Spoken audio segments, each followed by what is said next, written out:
Começou mais um Tá Beleza Podcast, tudo sobre saúde mental, estética e bem-estar, apresentado por mim, Marco Van Damme, e ele, o mestre do transplante capilar do país, meu irmão, doutor Joel Lacerda. E aí, Joel, que isso? Vem cada vez mais bonito. Cara, eu fico do teu lado, eu fico mais bonito, fico com a autoestima lá em cima, só não consigo falar igual você. Não vou treinar. Não. O que você não pode esquecer são os 3 Cs que você inventou. Não, então não tem um filme Triple X? Tô dando uma analogia agora, o Triple C. Triple C! que é o quê? Curte, comenta e compartilha. Isso curtiu, aí. Comentou, compartilhou. Cara, coisa mais linda. Hoje o episódio promete, Joel, porque a resenha começou antes mesmo do programa começar. Então, quer dizer, quando isso acontece, é sinal que você pode se preparar, que vem coisa boa aí. E a gente recebe hoje o Dr. Gustavo Bonfadini. Tudo bem? Oftalmologista. Vamos enaltecer o cara, porque esse programa só traz... Não. Tá brabo no assunto. Só gente que desequilibra. E ele, meu não amigo, menos que isso. Eu tô, sinceramente, esquece. O cara é o top, é o 01. Não, os doutorados dele. Não, ó. Doutor Gustavo. Formação com doutorado na Unifesp. Pós-doutorado nos Estados Unidos. O cara trabalha com transplante de órgãos, com transplante de córnea. E principalmente também, que você gosta muito de falar sobre... Cirurgia de catarata, refrativa, né? Resumindo, eu acho o seguinte, que hoje aqui, a gente vai poder tirar tudo dele e amassa a galera que acompanha a gente. Compartilha, manda pra tua galera aí, porque o assunto é muito interessante, porque isso aqui é uma saúde do dia a dia. Não pensa que você que é uma coisa especializada, eu só vou quando eu não enxergo direito. Não. Ele vai falar sobre tudo isso agora, desmistificar todo e qualquer tipo de problema de saúde ocular. É verdade. E doutor Gustavo, a gente estava trocando, seja muito bem-vindo aqui ao Tá Beleza, sinta-se em casa, na sala da sua casa, porque a ideia desse podcast é justamente esse. E a gente estava falando sobre um problema que é bem comum hoje, em relação às telas. O quanto as telas, o celular, o computador, podem prejudicar a visão das pessoas. Ótima pergunta. Quero aqui agradecer pelo convite e também mostrar aqui que a gente agora está no mês, né, que a gente celebra a saúde da mulher, mas não só, também as mulheres devem ser enaltecidas todos os dias, né? Então, a gente sabe que essa pergunta que você me fez, quem está nos assistindo agora está provavelmente através de um celular. Então, todas essas telas digitais fazem com que a gente demande atenção. Quando a gente está com atenção, a gente pisca menos, em torno de 6 a 8 vezes menos. Isso faz com que o olho fique ressecado naquele momento. Então, se a gente tem um uso crônico e a gente acaba que, hoje em dia, as pessoas trabalham muito no computador, quando vão descansar, elas saem e vão para onde?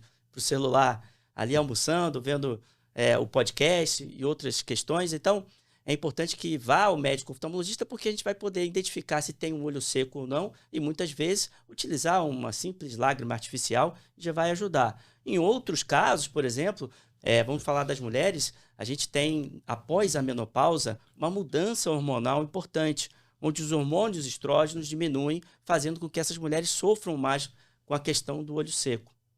Sim, então é bom você abordar isso, porque a mulher está na menopausa e, claro, com toda a razão, ela tem que ir para o ginecologista, para fazer reposição hormonal, né? Para corrigir uma coisa no dia a dia dela. E penso eu, como você falou na questão do olho seco, também pode vir olho seco com relação à menopausa, não somente... Eu até brinquei aqui, você giro, em relação a que o ginecologista ele vai lubrificar embaixo, mas é necessário lubrificar em cima.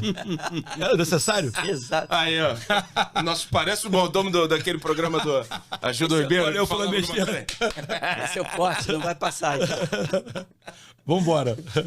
Exatamente. Então, o que acaba acontecendo é que muitas vezes a saúde ocular ela é negligenciada, ou seja, eu observo que as pessoas não vão ao médico oftalmologista uma vez por ano como deveriam. As mulheres sabem que elas precisam ir todo ano ao seu médico oftalmologista para poder fazer o check-up, fazer o exame de rotina, né, o preventivo. Então é importante aqui nosso papo, porque quem está nos ouvindo e vendo principalmente, se você não estiver vendo de perto bem, já precisar de uma correção de óculos, ou até mesmo se você enxerga bem, mas você faz muito tempo que não vai ao médico oftalmologista, existem várias doenças, como a gente falou agora, após a menopausa, principalmente para as mulheres, que vão desde a necessidade de uma melhoria da lubrificação. Existem doenças que advêm da idade das mulheres, mas também a síndrome de Sjögren, que é uma doença autoimune muito comum e pouco diagnosticada. A gente tem um ressecamento das mucosas nas mulheres, às vezes até dificuldade de engolir, mas às vezes não é feito o diagnóstico, ou quando é feito pelo médico oftalmologista, porque ela tem um ressecamento importante e o médico oftalmologista procura encaminhá-la para um reumatologista. Então, o olho tem a sua beleza, porque a gente consegue, através, por exemplo, de um simples exame, ver dentro dos olhos até a saúde das artérias e das veias. Então, um paciente que provavelmente nem sabia que era hipertenso, ou seja, tiver uma hipertensão arterial, através do exame de fundo de olho, o médico oftalmologista consegue determinar, olha, você tem uma tortuosidade desses vasos, procura o seu cardiologista. Provavelmente, a sua pressão arterial também está elevada. Então, num simples exame oftalmológico, a gente faz esse tipo de diagnóstico. Doutor Gustavo, é o seguinte, eu trabalho no hospital público há muito tempo. Você não acredita que haja uma negligência por parte da sociedade de oftalmologia em divulgar isso? Porque isso, para mim, juro por Deus, sendo médico, já é um assunto muito importante e inédito. Imagina para a grande massa. Porque eu acho que tinha que haver uma campanha da importância da pessoa, de todo mundo, mas principalmente das pessoas que atingem a menopausa ou a idade, né, de idoso, todo ano ir no oftalmologista. Campanhas existem. Agora, notícia boa geralmente não vende, a gente sabe. E por isso que a gente está aqui hoje, para poder falar sobre um assunto importante e de vários temas. Quando eu falo saúde ocular, existem vários temas que, para você que está nos ouvindo e vendo aqui, vai ser interessante. Então, o fato do olho seco é um problema. Agora, todo mundo que tem mais de 40 anos sabe, ou a maioria que tem 40 anos sabe, começa a ter o quê? O braço curto, né? Isso. Que é a vista cansada. E tecnicamente a gente chama esse problema de presbiopia. Tem tratamento. O tratamento pode ser através de um simples óculos, mas pode ser também, como a gente estava falando antes aqui do podcast, através de uma lente de contato. Gustavo, eu não consigo colocar uma lente de contato nos meus olhos. Talvez eu não tenha... Isso que eu ia falar. Existe cirurgia refrativa, que é a cirurgia laser. Gustavo, mas aí eu já estou agora com meus 50 e poucos, 60 anos de idade. Será que eu preciso fazer a cirurgia laser? É uma cirurgia definitiva? Olha, se já houver a catarata dentro dos olhos dessa pessoa, ela pode fazer a cirurgia de catarata, onde aqui para quem está nos ouvindo, não sei se está pegando aqui, esse é o modelo de um olho. Então, a gente tem a córnea, que é a primeira lente que temos nos nossos olhos, e aqui a gente tem a parte interna, onde tem a retina, como se fosse o filme de uma máquina fotográfica. A lente que fica opacificada após os 40 anos se chama cristalino. Ela é como se fosse um cristal mesmo, ela é transparente. Essa aqui está amarelada para mostrar uma catarata. Depois dos 40 anos começa um processo gradativo de opacificação dessa lente, no qual a luz tenta entrar por aqui e ela não entra de forma tão adequada. Eu lembro, você falou bem aqui, da parte do meu pós-doutorado, quando eu estava nos Estados Unidos, a média de idade que a gente operava lá de catarata nos Estados Unidos era 50, 55 anos. A média de idade dos meus pacientes aqui é 65, às vezes 70. Alguma diferença anatômica entre a população americana e aqui? Cultura não. Cultural. Você matou a charada. E aqui existe até um preconceito. Ou seja, você fala numa roda de amigos ou num trabalho que você operou catarata, o pessoal tira um barato, ainda fala que, olha, tá ficando velho. Pelo contrário, você consegue, através de uma cirurgia que vai precisar ser feita em algum momento da sua vida, antecipar ela e já colocar uma lente dentro dos olhos, no qual eu consigo diminuir o grau e muitas vezes até zerar o grau para longe e para perto. Existem lentes hoje trifocais, no qual isso é muito lindo, a pessoa consegue ver para longe, intermediário, como o Van Damme, por exemplo. Eu já vi você na rádio, você tem uma tela de computador, outra aqui, e às vezes para perto. Então isso facilita muito o dia a dia das pessoas, que hoje as pessoas precisam ter uma demanda visual para longe, para intermediário e perto. Mas o risco de intercorrência, por exemplo, eu já me interessei por isso aí. Estou de óculos aqui. Por que eu estou de óculos? Eu não consigo colocar lente, ela volta no meu dedo, parece ter um super bonde no meu dedo. Isso que você é um exímio cirurgião de transplante capilar e consegue ver bastante detalhe. Eu boto lente de aumento. E é normal, tudo bem. Então, mas o meu medo como toda a população, mexer nos olhos, né, cara? Já tem aquele negócio de mexer nos olhos. Se der errado, já era. O risco o grau de intercorrência, né, dessa cirurgia, e quando acontece, se é muito grave, se não é? Excelente pergunta. Segundo a Academia Americana de Oftalmologia, a cirurgia de catarata é a cirurgia mais realizada em todo o mundo. Por quê? Porque todo mundo tem dois olhos e em algum momento da vida vai envelhecer esse cristalino e vai virar a catarata. E o ponto que a Academia Americana de Oftalmologia ela apresenta é que, obviamente, esses são dados americanos, né? Mas a chance de sucesso dessa cirurgia é 99%. Ou seja, a gente está falando de muitas vezes pacientes que têm outros problemas de saúde, diabético, problemas cardiovasculares, problemas na retina, na parte interna dos olhos. Então, assim, na verdade, é uma cirurgia muito segura, quando bem indicada. Hoje, por exemplo, pra você ter uma ideia, a gente faz cirurgia de catarata com anestesia tópica, colírio. O paciente sai da cirurgia sem tampão nos olhos. Ele já sai enxergando. Isso é incrível, cara. Ele já sai andando. A única coisa que eu peço para o paciente é ele não trabalhar naquele dia, mas no dia seguinte ele já pode dirigir, ele já pode caminhar, fazer atividades físicas leves, obviamente, e já pode voltar à atividade de trabalho, como é na Europa e nos Estados Unidos. O paciente ele não perde muitos dias de trabalho por conta de ter feito uma cirurgia de catarata. Hoje a gente já consegue entregar esse grau de recuperação, não só visual, mas recuperação das suas atividades de trabalho e do dia a dia. Então, em relação à correção do grau, ela é mais invasiva e profunda do que a de catarata e tem mais incidência de intercorrência, ou é a mesma coisa? Não é a mesma coisa. A gente tem estratégias diferentes. Isso. Vamos lá. A gente tem uma cirurgia refrativa, que é a laser. A gente chama de excimer laser. O laser remodela essa primeira lente que se chama córnea. A córnea é responsável por 60% do grau dos nossos olhos. Então, se tiver um ressecamento, como você falou, a gente vai ter um embaçamento da visão. Agora, aqui a cirurgia de catarata, a gente troca uma lente, que ela é natural dos nossos olhos. O cristalino é responsável por a gente fazer enxergar para longe, para perto. Por que depois dos 40 anos a gente não consegue enxergar de perto? Porque essa lente começa a ficar cansada e não faz mais esse movimento antero-posterior. Ou seja, o nosso zoom dos olhos, ele não vai funcionar mais. Então, depois dos 40 anos, a gente precisa corrigir com óculos, uma lente de contato, essa questão da presbiopia. E depois dos 40 anos, após 50 anos, se já houver catarata, é possível trocar essa lente e aí sim, isso é definitivo. Essa lente é uma lente que é inerte nos nossos olhos e a gente consegue, muitos casos, não são todos, a gente consegue zerar o grau dessa pessoa, fazendo com que ela tenha uma independência dos óculos. Agora deixa eu te fazer uma pergunta, e isso acontece comigo, em relação à luz do sol, o excesso de claridade. Aí. Isso me incomoda. A gente vai junto porque, pela consulta. Não, isso me ótimo. incomoda bastante. Tipo assim, mesmo que não esteja fazendo tanto sol, se eu estiver na rua e o tempo mesmo nublado, mas com aquela claridade normal, usual, me incomoda muito. Vou fechando os olhos. Como é que... E isso tem... Vamos lá. Isso tem como evitar? Tem tratamento? Ou só óculos escuros mesmo? Por isso que precisa ir no médico oftalmologista, porque em muitos casos existe uma doença por trás. Não estou dizendo que é o seu caso. Por exemplo, eu sou especialista em córnea, em transplante de córnea. Existe uma doença que eu trato bastante, que é a distrofia endotelial de Fuchs. Esse nome difícil, basicamente, é o seguinte: tem uma doença na córnea no qual as células elas formam alterações. Quando a luz bate nessas células, ela faz uma difração da luz e a pessoa tem muita fotofobia. A termo de estatística, nos Estados Unidos, 4% das pessoas acima dos 40 anos vão ter a distrofia endotelial de Fuchs. E essas pessoas, em algum momento da vida, vão precisar de um transplante endotelial de córnea. Por isso que é importante falar, a gente não tem estatística brasileira, mas lá eles sabem sobre a doença, encaminham e acompanham esses pacientes.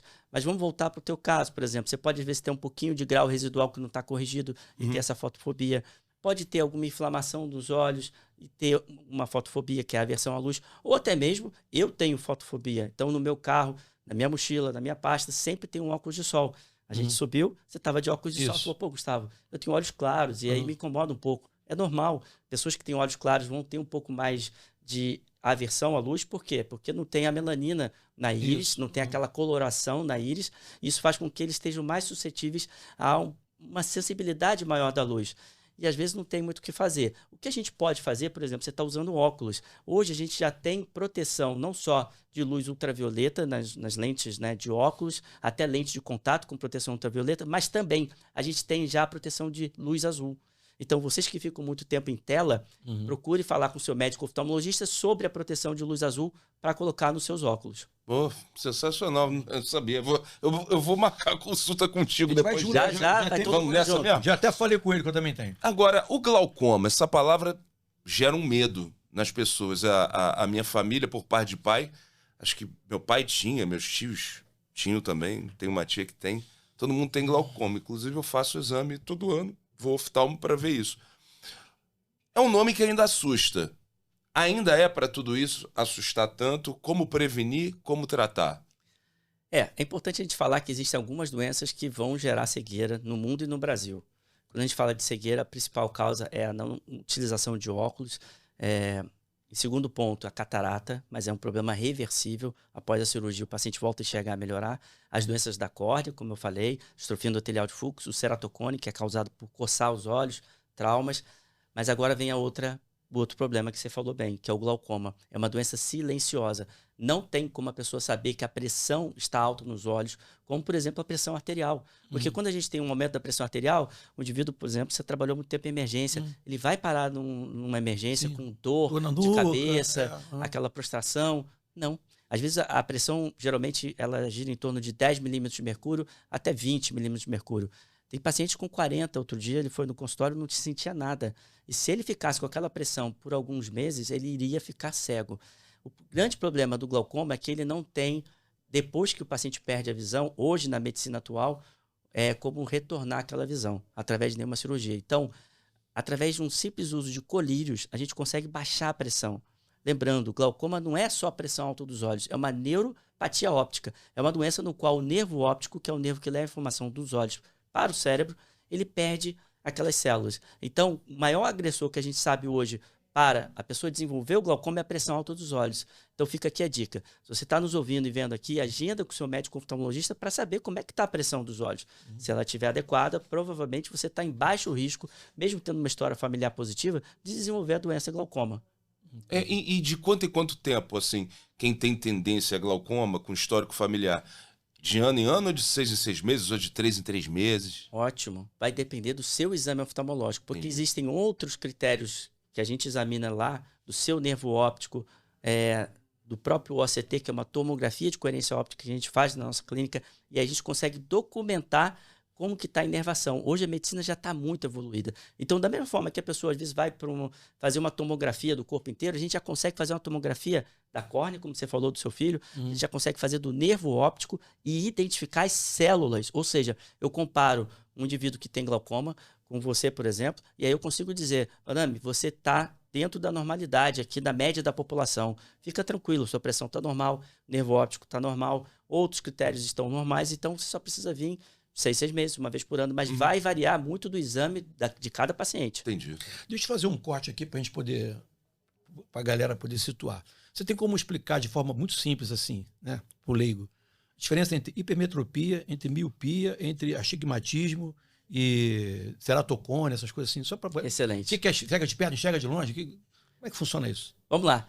Essa é a pergunta que, assim, como eu falei agora, né, infelizmente vai ter um boom, né, um aumento significativo, já está tendo, de miopia no mundo todo. Segundo a Organização Mundial de Saúde, estima-se que até 2085, metade da população no mundo vai ter a miopia, que é a dificuldade de enxergar bem de longe.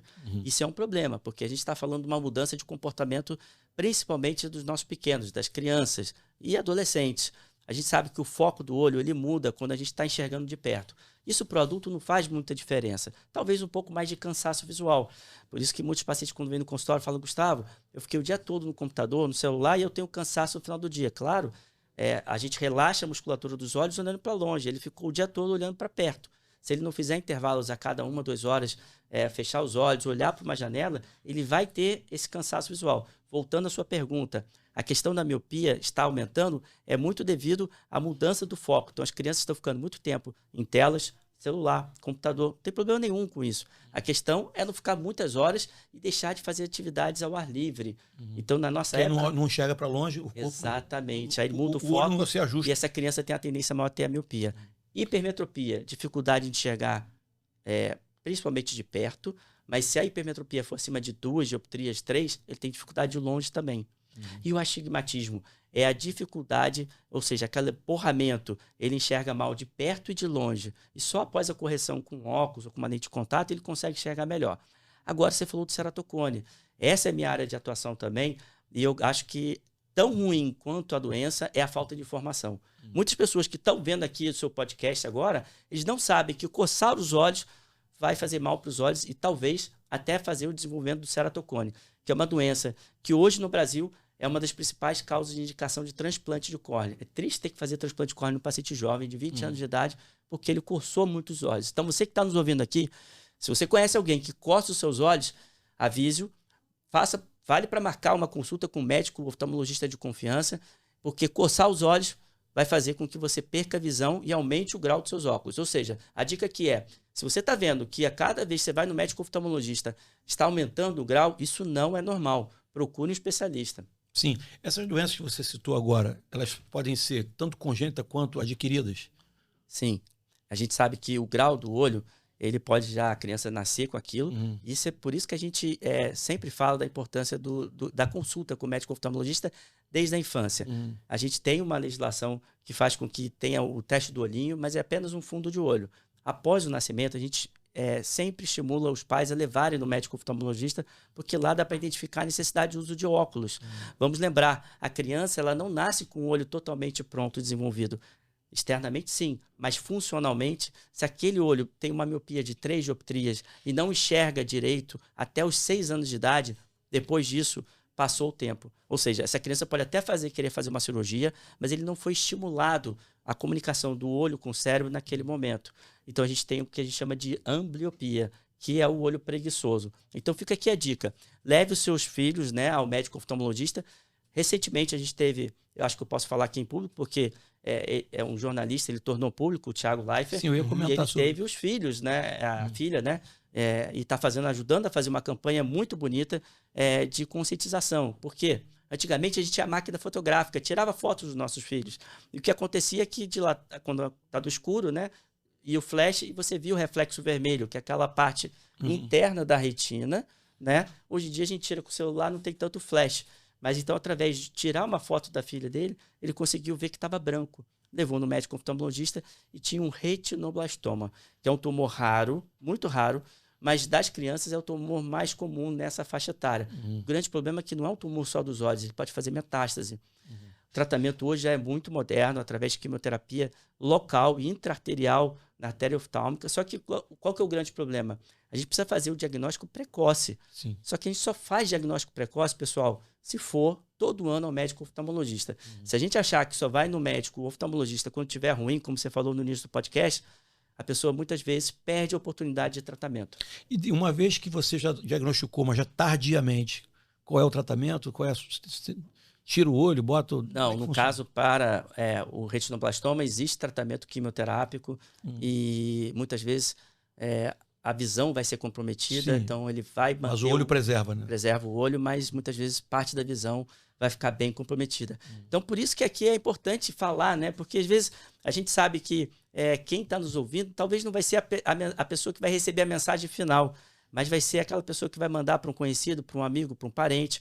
Poxa, vai lá, eu ouvi o doutor Gustavo Bonfadini aqui falando sobre a saúde dos olhos, não coça o olho, verifica se a pressão do olho está boa, verifica porque você já está na idade da menopausa. Será que não é interessante ver se não está com o olho ressecado? Será que é importante não ver se tem catarata? Porque a catarata, se for postergada, em alguns casos, pode ter uma complicação na cirurgia, porque a catarata fica muito madura. Hoje a gente faz uma cirurgia de catarata com uma incisão de 2 milímetros, 2,4 milímetros. Caramba. Sem ponto, sem sutura cirúrgica. Então, assim, a recuperação é muito rápida.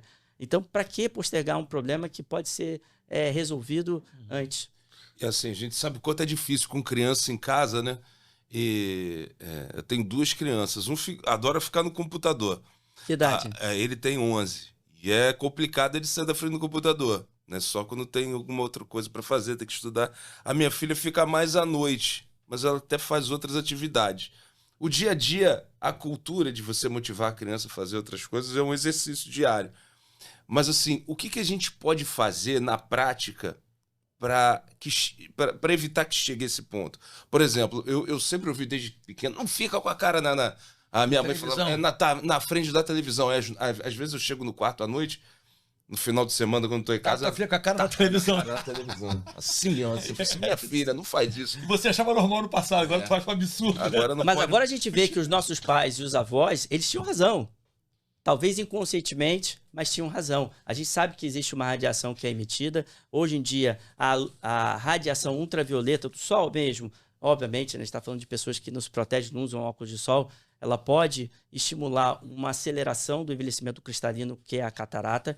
E tem trabalhos ainda muito iniciais mostrando também o malefício da radiação das telas, né? E por isso a gente pode também ter, daqui a pouco, dispositivos que não têm essa radiação de luz azul, mas também a gente pode usar óculos que tenham a proteção de luz azul. Mas como você perguntou das crianças, é interessante, porque é um trabalho de casa, de formiguinha, de ficar todo dia tentando. Mas o que eu faço lá em casa, por exemplo, eu tenho uma filha de 7 anos, a Nina, e o que eu falo geralmente, eu falo assim, olha, isso aqui que você quer ver às vezes no tablet, tem na televisão, então assiste pelo menos na televisão, que você não fica tão perto, entendeu? Aumentar um pouco essa distância.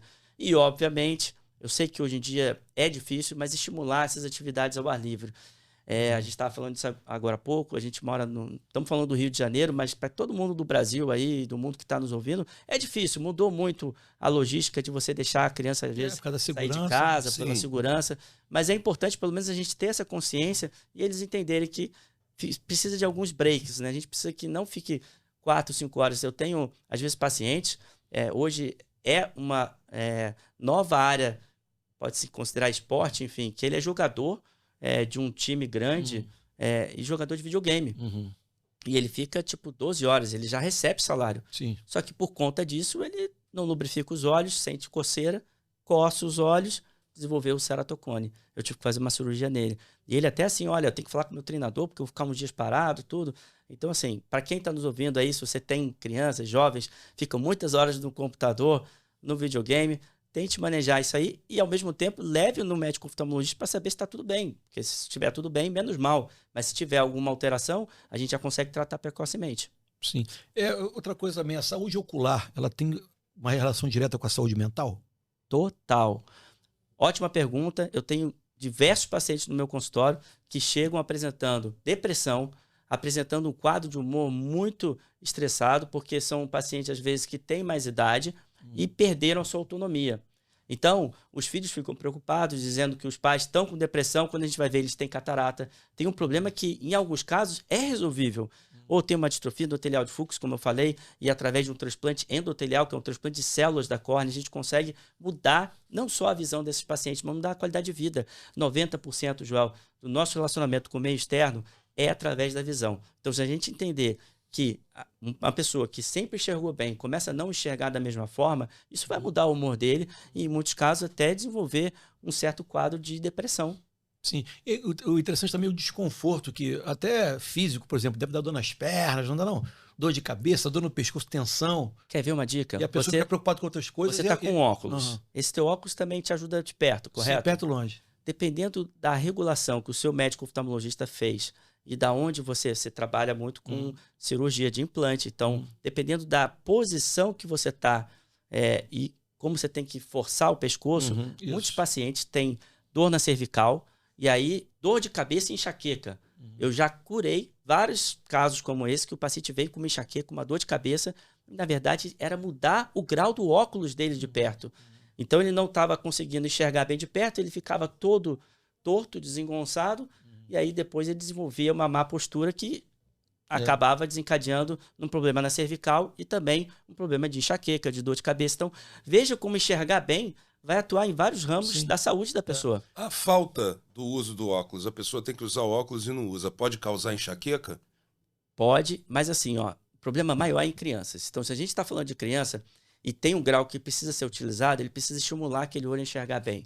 Quando é já um adulto formado, na verdade, vai entender se o grau é alto ou não. Se o grau é muito baixo, que a gente chama de aquele óculos de descanso, né? Às vezes não vai causar nenhum problema. Mas se você tem um grau elevado, e às vezes por questões estéticas, as pessoas deixam de utilizar o óculos.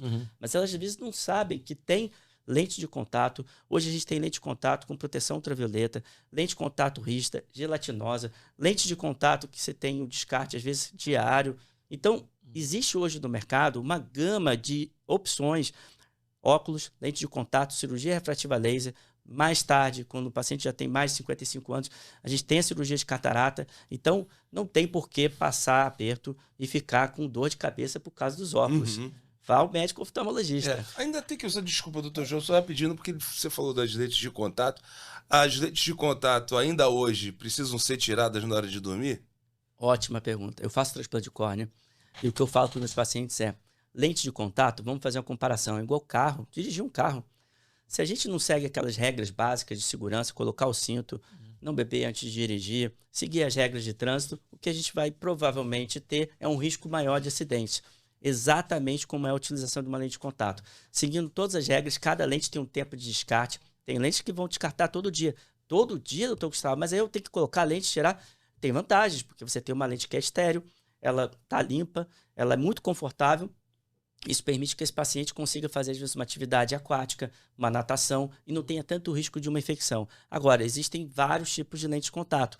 O que precisa é seguir as orientações do médico oftalmologista. Recentemente, eu atendi no meu consultório, agora essa semana, a paciente que dormia com a lente de contato teve uma infecção e provavelmente vai encaminhar para um transplante de córnea. Aqui não é para botar terror, é só para saber que é igual você andar de um carro. Se você seguir as regras, provavelmente você não vai ter nenhum problema e vai conseguir ter o sucesso ali. Então, a lente, ela é um dos instrumentos que nós, médicos oftalmologistas, temos para oferecer para o paciente, mas tem que seguir as regras. Verdade. Aquele cara que chega em casa, aquela mina, dona da festa, chapada, aquele diazinho ela pode dormir quando a gente contar, o dia seguinte ela tira e limpa, mesmo risco, o cara que dorme de forma intermitente.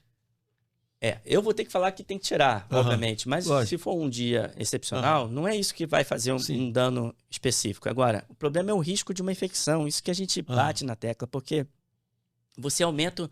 Eu falo assim, imagina você atravessando uma rua e você sabe que o fluxo do carro está só para a direita, e você olhou, não viu o carro, vai atravessar, só que está vindo a bicicleta do outro lado, e você não viu. E aí você vai ser atropelado não pelo carro, mas pela bicicleta. E parece que a vista não tem tanta defesa quanto tem o resto do corpo, né? Você tem...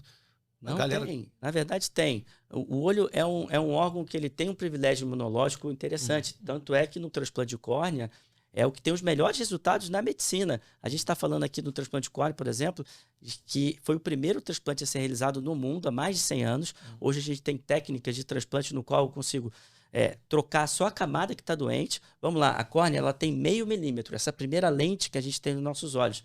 Então eu consigo trocar a camada interna, que, por exemplo, o endotélico da distrofia endotelial de Fuchs, que tem 15 micras. A título de comparação, o vírus do coronavírus tem 0,05 micra.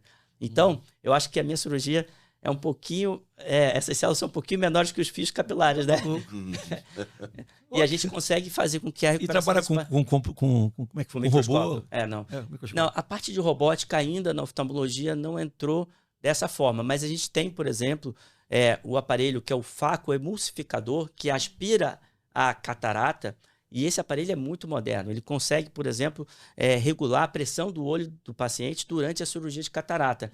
E às vezes ele até, se você permitir, você coloca ali e ele fala em inglês. Uma vez eu estava operando a paciente e a paciente, olha, doutor Gustavo, cirurgia de catarata está muito moderna, eu já saí enxergando tudo, mas também o aparelho até fala, né? Eu falei, mas é como se você pegasse, por exemplo, um avião e fosse do Rio a São Paulo. Para você fazer aquele voo rápido, você tem que ter um piloto treinado, toda uma equipe treinada, o avião funcionando direitinho para a gente voar em 15 minutos e fazer a cirurgia de catarata e o paciente voltar a enxergar. Não, é interessante, porque eu penso assim, o cara que é bom médico, ele faz uma coisa simples com muita tranquilidade. Porque se der você vai saber manobrar. O bom médico é aquele cara que sabe manobrar, o cara que conta de dar intercorrência, de dar problema.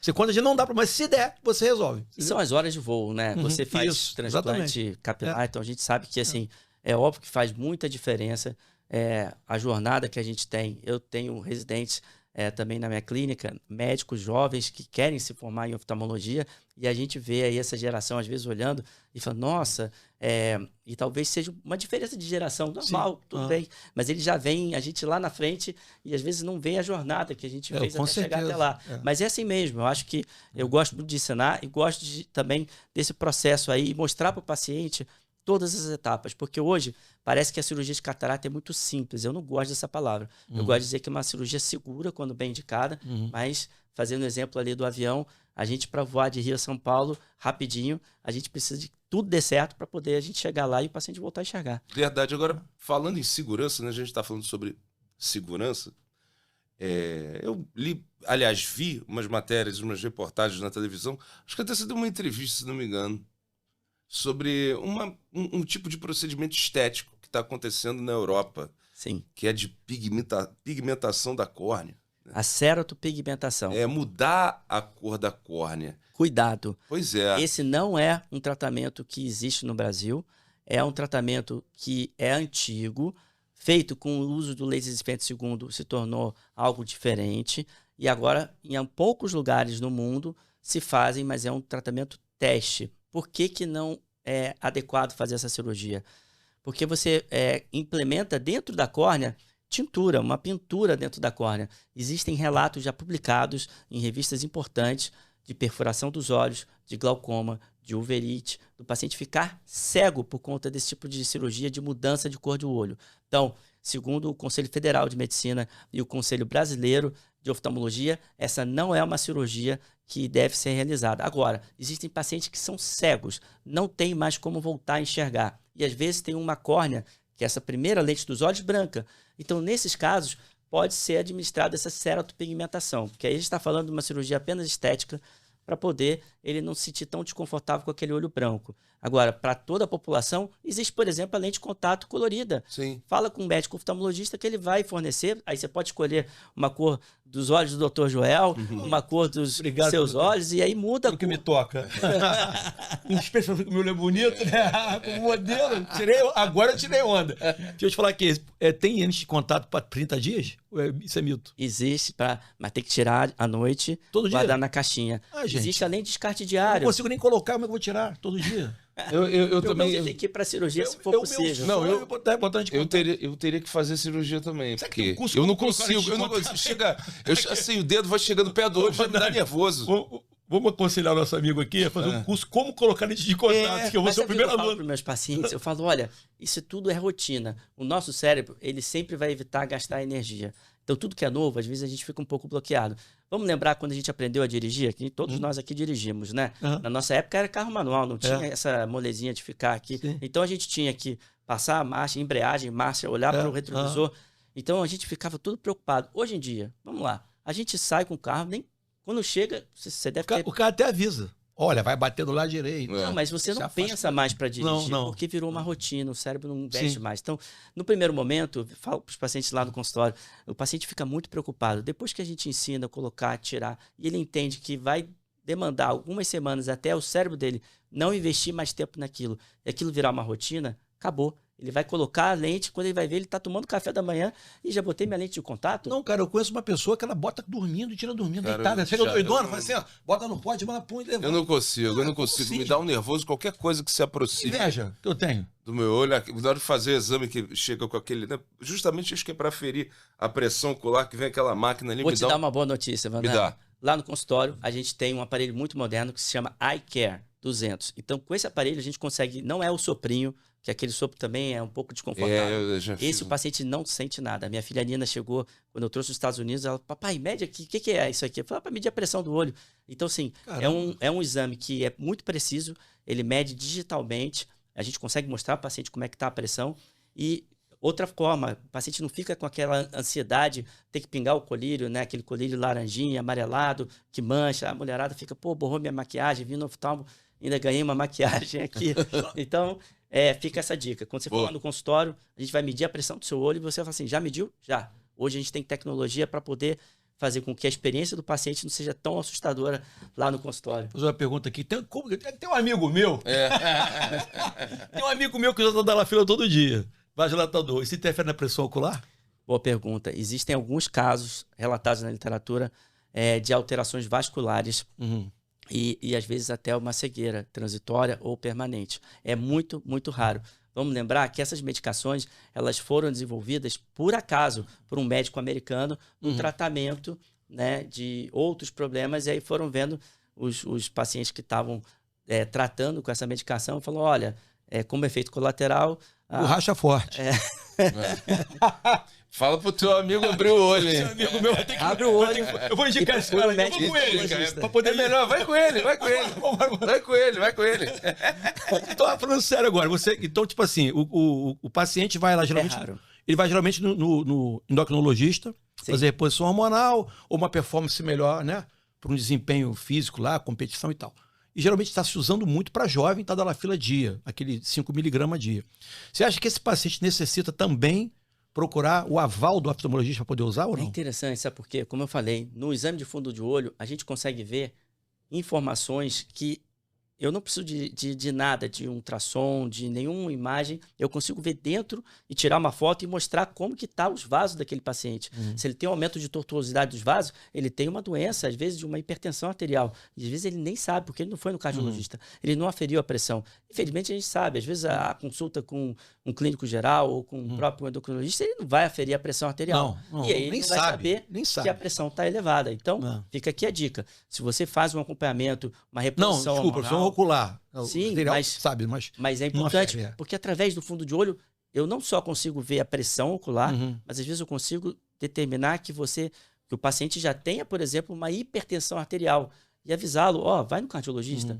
Talvez você tenha pressão porque, arterial. na verdade, a Tadalafila faz dilatação, então ela reduz a pressão. Por isso que eu perguntei. Exato, mas porque nesse momento, às vezes, esse paciente, ele, tudo bem, tem uso dessa medicação, mas ele às vezes tem outros tipos de estimulantes, ele também usa também aí esses energéticos, que a gente sabe que tem um potencial também de estimular muito grande, né? Sim. E o energético faz mal também para a visão? A princípio, não. Mas, de novo, tá havendo um boom aí de uso de energético, Tadalafila, testosterona, galera... Então, assim, eu lembro quando eu estava no meu pós-doutorado nos Estados Unidos e eu fui visitar a Graceland, que é a casa do Elvis, né? E, pô, a gente vai ver a história dele, ele foi, acho que, o suprassumo do que a gente pode identificar de artista, e mais até os Beatles. E como que ele morreu? Ele tomava estimulante, depois tomava remédio para poder dormir. Estimulantes, remédio para poder dormir. Então, a garotada que está nos vendo aí, é óbvio, é um bate-papo de oftalmologia, mas fica aqui a dica. Procura sempre um acompanhamento com o médico para poder identificar essas questões e as medicações que você está usando. Porque várias medicações que são utilizadas podem sim causar problema dos olhos. Vamos lá, esteroides. Você falou aí, reposição hormonal ou até esteroides pode aumentar a pressão ocular. Se a pessoa já tem glaucoma ou tem uma predisposição para ter glaucoma, essas pessoas podem sim fazer um aumento da pressão. E às vezes tem que suspender.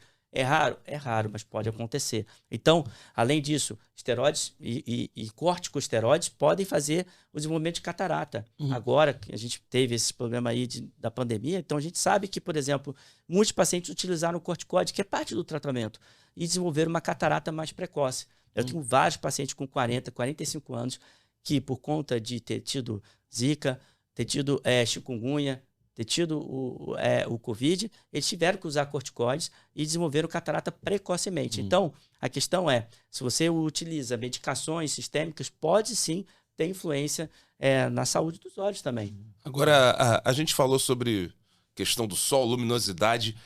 Eu acho que tem que ter um cuidado também com óculos escuros. Não, eu vejo uma galera comprando óculos escuros de R$2, R$3, e isso, de alguma forma, pode afetar a visão da pessoa, não pode, doutor? Pode e muito.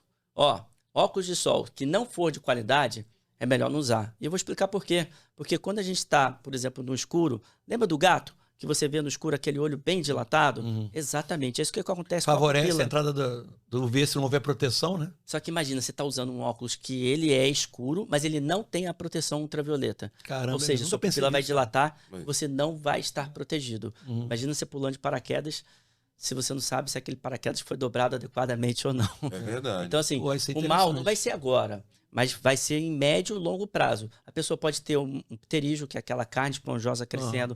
A pessoa pode ter o desenvolvimento precoce da catarata. E pior, uma doença na retina que é muito comum. Ela tem origem genética, mas também exposição solar, que é a DMRI, degeneração macular relacionada à idade. Geralmente ela está relacionada a uma exposição muito grande desses pacientes ao longo da vida e sem a proteção da luz ultravioleta. Pô, fico bolado com esse cara que sabe muito, mano. É mesmo? Impressiona. Você é um cara que sabe muito também. Você sabe também. Acho que é por sei lá, eu fico louco, cara. Agora, doutor, você tem um trabalho muito legal em relação à doação de órgãos, né? Isso. Legal. Eu adoro falar sobre esse tema porque o que acontece no Rio de Janeiro, já chegou o momento de não ter banco de olhos, por isso que eu terminei minha residência na Universidade Federal aqui do Rio de Janeiro, na FRJ, e aí naquele momento eu queria fazer transplante de córnea, eu queria fazer uma especialização em transplante, não tinha banco de olhos, eu fui para a Universidade Federal do Paraná, fiquei um ano lá e depois eu fui para fazer a parte do doutorado e o pós-doutorado depois na Universidade de Johns Hopkins, nos Estados Unidos. Rodei os Estados Unidos, fiquei lá e conheci como eram os bancos de olhos de lá. recebi um convite em 2013 para criar o Banco de Olhos do Estado do Rio de Janeiro. Fica localizado no INTO, no Instituto Nacional de Traumato-Ortopedia. Por que lá? Porque lá já tinha um banco de osso e ligamento. E agora a gente tem um banco de córneas e também a gente tem um banco de pele humana. Isso é importante porque quando a gente fala da doação no Brasil, existe uma legislação que faz com que a família é quem vai dizer sim ou não no momento daquele tão difícil do óbito do ente querido. Então, aqui o que a gente fala não é tentar convencer as pessoas a serem doadores, mas é mostrar e dar oportunidade para a família, para quem está nos vendo, de doar. A gente sabe, através de estudos científicos, que a dor do luto, ela, de certa forma, ela diminui um pouco e ela se transforma. Quando a família sabe que aquela pessoa não foi em vão, que a história dela continua em outros olhos. Um pedacinho ainda está vivendo. Exatamente, exatamente. Então a gente sabe que aqui a nossa jornada ela é limitada, a gente só não sabe por quanto tempo, mas por que não postergar a nossa presença aqui ajudando? E a gente está falando de um problema de saúde pública, porque assim, muito provavelmente, em algum momento da vida, ou a gente, ou algum conhecido nosso, vai precisar de algum tipo de transplante renal, transplante de córnea. Então, se a gente não tiver essa cultura da doação, como outros países como Espanha e Estados Unidos têm, a gente não consegue resolver o problema apenas com uma canetada. A gente precisa, sim, de conscientização da população e mostrar, né, a beleza de poder a nossa história não acabar aqui, né? Então, é importante você, que é uma autoridade nisso, mostrar para a galera o quanto é sério, né, a questão de doação de órgão no Brasil, que tem uma fila, que as pessoas acham que você compra, que você passa na frente. Não. Faz exatamente. Eu costumo dizer assim, eu gosto até de falar, olha, se tem algumas poucas coisas que eu sei que funcionam no Brasil, é a questão de transplantes. É uma área muito regulamentada e tem que ser. Existe muita transparência e é importante que a gente tenha tudo isso para poder a família, naquele momento, ter toda a clareza do que é o processo e de poder dizer sim naquele momento, né? A gente tem legislação no Rio de Janeiro, por exemplo, que faz com que tenha prioridade no ML para poder entregar o corpo, para a família poder ter esse benefício e não atrasar o enterro e tudo mais. E o que eu digo para as pessoas não compromete em nada como que era a forma, né, física daquela pessoa que foi doadora. E lembrar, né, é tão bonito quando eu vejo assim, pacientes que fizeram transplante de córnea. Eu acabei de fazer semana passada numa médica, ela é anestesista, e o marido dela trabalha com transplante de renal e de fígado num hospital público. E ele ficou muito emocionado, porque ele falando para mim, Gustavo, eu nunca pensei que trabalhando com transplante, eu iria ser beneficiado através do transplante de córnea com a minha esposa. Hoje ela enxerga normalmente. Eu fui fazer transplante no segundo olho dela, e ela estava lendo o jornal, o anestesista gosta de ler um jornal, né? E ela estava lendo o jornal sem óculos. E aí eu falei, gente, é isso. Quer dizer, eu fiz transplante de córnea nela, catarata, e ela já enxerga sem óculos para perto. E restaurou a visão. Mas a cena mais bonita que eu acho que eu lembro foi quando a gente, dia 27 de setembro, no país todo, comemora São Cosme e Damião. E São Cosme e Damião também é uma data que a gente celebra o dia, né, de doação de órgãos e tecidos no Brasil. E você sabe por quê, mano? Não sei. São Cosme e Damião, segundo a Igreja Católica, é dito como os primeiros dois médicos que fizeram o primeiro transplante. Essa história é contada pela Igreja através de várias imagens e quadros. E ele pegou uma perna de um gladiador etíope, colocou no sacristão. Essa história foi divulgada, ajudou a aceitação da questão do transplante de órgãos e tecidos no mundo todo. Para algumas religiões eles aceitam. Então isso é importante, porque a gente não precisa ter só o dia 27 de setembro para falar sobre esse tema. É um tema que a morte, né, o óbito de um ente querido, ninguém quer falar sobre isso, obviamente, mas tem leis que são regulamentadas para poder fazer com que todo hospital, seja público ou privado, notifique aquele óbito para a central de transplante. A gente sabe que isso não acontece. Né? No Brasil tem leis que pegam, a lei seca, que eu acho que até foi uma lei muito positiva, evitou muitas mortes desnecessárias, só que essa não pegou muito. Então a gente precisa da ajuda da sociedade para falar sobre o tema. E também, o que eu quero aqui é assim, se eu conseguir que todo mundo que estiver nos vendo aqui nesse podcast hoje, converse com a sua família na sala de jantar, no almoço, no café da manhã, diga, não é convencer. Você é doador? Avise sua família. É só isso, porque se um dia acontecer alguma coisa com a gente, a minha família sabe que eu sou doador. Exatamente. Às vezes a família não sabe qual que era a vontade daquela pessoa e ela nega a doação. No estado do Rio de Janeiro, a cada 10 pessoas são abordadas por uma equipe especializada No momento do óbito daquele ente querido, 6 pessoas a 5 pessoas dizem não. Isso é muita coisa. Ruim. Mas o serviço, esse tipo de serviço é extremamente público, né? Exclusivamente público. Não tem, quando a gente fala na rede privada, não existe você comprar. Não existe. Então é bom falar porque dá mais credibilidade, né? Exatamente. Não tem como você comprar. Eu quero comprar um rim. Não tem como. É uma fila única, inclusive. A fila é única. Existem critérios, obviamente, de gravidade para transplante de órgãos. A gente teve recentemente aí um apresentador famoso, né? Sim. Faustão. E teve uma discussão muito grande. Mas tudo é muito bem documentado e quando existem aqueles critérios, eles são respeitados. E aí, quando você tem um critério de gravidade, sim, aí esse paciente está entre... Passa na frente. Ele pode morrer, não adianta. Exatamente.